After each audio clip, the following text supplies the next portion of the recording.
খিদে পেলে ছেলেকে গর্তে ঢুকিয়ে রাখেন মা। শিশুটির মুখ দেখলেই চোখে জল আসবে আপনার।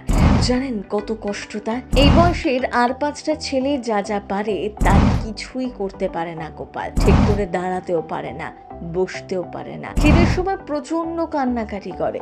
ছোট গোপাল খিদের জ্বালায় কাঁদতে থাকে। আর তখন গর্তই একমাত্র ভরসা। কেন এখানে গেলেই শান্ত থাকে বাচ্চাটি? অভাব অনটনের সংসারে জন্ম নিলেও ছোট ছেলেকে নিয়ে মা বাবা অনেক স্বপ্ন। কিন্তু শিশুটির কি হয়েছে জানেন?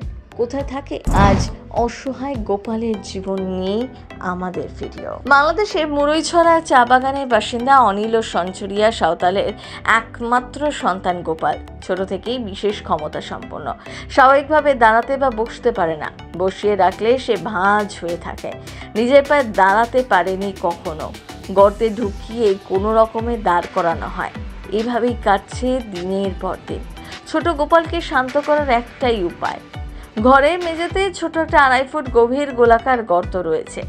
তার মা বাবা প্রায় 2.5 ফুট গভীর সেই গর্তে তাকে ঢুকিয়ে দাঁড় করিয়ে রাখেন। শিশুটির মাথা ও হাত দুটো যাতে বাইরে থাকে এমন করেই গর্ত করা হয়েছে। খাওয়ানোর সময় গর্তে ঢুকিয়েই খেতে দেন তার মা। অভাবী সাঁওতাল পরিবারের সামর্থ্য নেই চিকিৎসা করানোর। দুবেলা খাবারই জোটে না। ছেলের চিকিৎসা তো অনেক দূরের বিষয়। চিকিৎসক বলেছেন শিশুটিকে নিয়মিত ফিজিওথেরাপি করতে হবে। কিন্তু এই ধরনের থেরাপি নিয়মিত নেওয়ার মতন আর্থিক সামর্থ্য নেই। ছোট থেকেই বিশেষ ক্ষমতা সম্পন্ন ছাড়াও আরও একটি সমস্যা রয়েছে তার। একদম ছেলেবেলায় মাথায় আঘাত পেয়েছিল। তারপরই পরিস্থিতি যেন আরও খারাপ হয়। শিশুটির জন্ম বাড়িতে। বর্তমানে 3.5 বছর হয়ে গেলেও কথা না বলতে পারা ও জানতে না পারার সমস্যা রয়েছে। তাই অসহায় মা বাবার একটাই প্রার্থনা, সকলে এগিয়ে আসুন। তবে আর 5টা বাচ্চার মতন হেসে খেলে বেড়াতে পারবে গোপাল। নিজের পায়ে দাঁড়াতে পারবে। আপনারা চাইলে গোপালকে সাহায্য করতেই পারেন। এই অসহায় শিশুটিকে দেখে নিশ্চয়ই আপনার চোখেও জল চলে এসেছে। সত্যি ওকে আশীর্বাদ করুন যাতে জীবনে অনেক বড় হতে পারে। মা ঘরের কাজ সামলানোর পাশাপাশি সারাক্ষণ ছেলেকে দেখে রাখেন। মাই একমাত্র ভরসা। মা ছাড়া অচল। বাবা অনিল সাঁওতাল চা বাগানে কাজ করেন।